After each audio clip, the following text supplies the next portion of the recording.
रूपात दर्शन जर नाही दिलं, हा त्यांनी तिकडे लांका झाली होती, इकडे काय करील कळत नाही.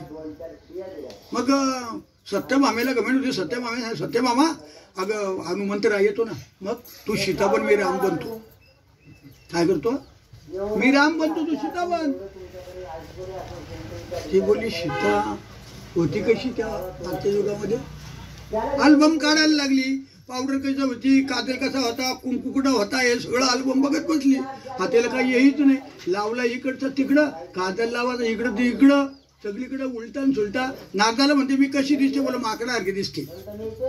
माकडासारखी आयुष्यात बघ ना, आयुष्यात बघ जरा बघतो तर खरंच खरं अहंकार होता ना. ही काही येईने लवकर हनुमंतरायाची वेळ आली. आला तर हा गादा रोल करी. प्रभू रामचंद्र रुक्मिणी सांगितलं, रुक्मिणी अगं प्रभू हनुमंतराय येतो माझा, तू एक काम कर, मी राम बनतो, तू सीता बन. त्याला काही राम बनायला वेळ लागतो का? मग आमच्या रुक्मिणी मातेने काय केला? फक्त इकडचा पदर असा वरती घेतल्याबरोबर सीता दिसायला लागली. काय झालं? जसा पदर ओढला, ती नाही कुठली पावडर लावली, ना कुठली क्रीम लावली, ना कुंकू लावला, लगेच कोण बनली? सीता बनली. का बरं? मन राम झाला का प्रकृती ही सीता आहे, प्रकृती सीता बनते. मन राम झाला पाहिजे. म्हणून देव म्हटलं तू मन मला दे, तू मन मेची करी, माझी या भजनी प्रेम धरी सर्वत्र नमस्कारी. मग मया अर्पित म्हणून आणि बुद्धी का? मन बुद्धी चित्त आणि अहंकार याला चित्त चतुष्टय म्हणतात. मन बुद्धी चित्त अहंकार आणि अंतकरण याला चतुष्टय पंचक म्हणतात. तुमच्या डोक्याविषयी जाईल कदाचित ती बांधली, पण बाकीच्यांना कळेल तर सांगेल. मन सूक्ष्म आहे. मन इंद्रियांचा, सगळ्या इंद्रिय गणांचा संबंध कोण होतो? गणाधिपती आहे. आधी मन घेई आधी तोची गणाचा. गण म्हणजे समूह. त्या सर्व इंद्रियांच्या, या सगळ्या इंद्रियांना कंट्रोल करणारा कोण आहे? आम्ही कधी विनोद म्हणून सांगतो, जर 20,000चा मोबाईल इथे ठेवला या माणसाने, पण यातला सॉफ्टवेअर जर उडवला तर पोराला खेळायला द्यायला लागेल. किती रुपयाचा होईल तो? 5 रुपयाचा. किती रुपयाचा? मग त्यात काय आहे? सॉफ्टवेअर आहे. जो दिसत नाही बाहेर आहे तो हार्डवेअर आहे, सॉफ्टवेअर आहे. मग याला आपण काय म्हणतो? इकडं हे दिसतं ना, हे सॉफ्टवेअर आहे ना, आतमध्ये जे आहे ना त्याला काय म्हणतात? हार्डवेअर.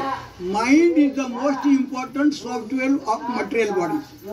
मन या भौतिक शरीराचा फार महत्वाचं काय आहे? सूक्ष्म यंत्र आहे. आणि मनाने जे जे केलं पाहिजे मनानेच केलं पाहिजे. जी जी गोष्ट करायची ना मनाने. छावट्यावर ते काय माझ्या मनातच नव्हतं ऐकायला जायचा. काय कुठं नव्हता? मनात नव्हता. मन. मग देव म्हटलं मनच ऐकलं पाहिजे, म्हणून तो पहिले मन दे. मग मन सूक्ष्म आहे, तो दिसत नाही, सॉफ्टवेअर आहे तो. त्याला आपण काय म्हणतो? ज्ञानेंद्रिय. 5 ज्ञानेंद्रिय, 5 कर्मेंद्रिय, 5 दिसणारी आहेत, 5 न दिसणारी आहेत, ते सॉफ्टवेअर आहेत. मग मन दिला. मनाच्या या 4 उर्मी, मन, बुद्धी, चित्त आणि अहंकार. आता मी पंचायत सांगू.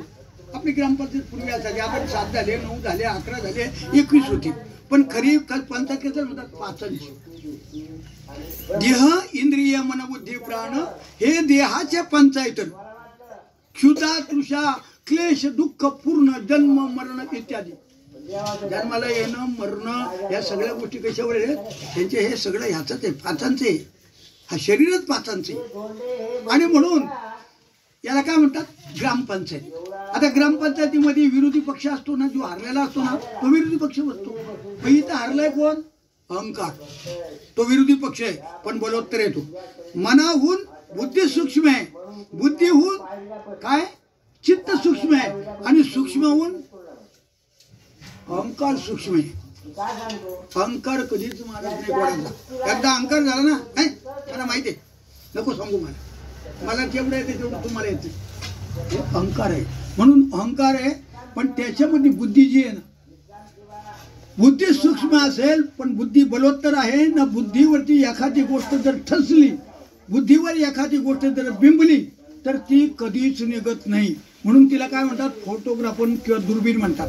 जगाचा वेध घेणारी दुर्बीण किंवा फोटोग्राफर म्हणतात. एखादा फोटो काढला ना का तो डिलीट होतच नाही तिच्यातून. इतका भारी सॉफ्टवेअर आहे. आणि पहिली गोष्ट माऊली ज्ञानोबा हरिपाळात सांगतात, बुद्धीचे वैभव अन्य नाही दुजे एका केशवराजे. देवाचा फोटो जर त्यात निघाला ना तुम्ही डिलीट करून पण होणार नाही, जायला लागेल कुठेतरी सॉफ्टवेअरच मारून टाकायला, अगदी काढून टाकायला लागेल. म्हणून देव म्हटलं मला काय दे, एक मन दे आणि एक बुद्धी दे, याच्या पलीकडे काही नको.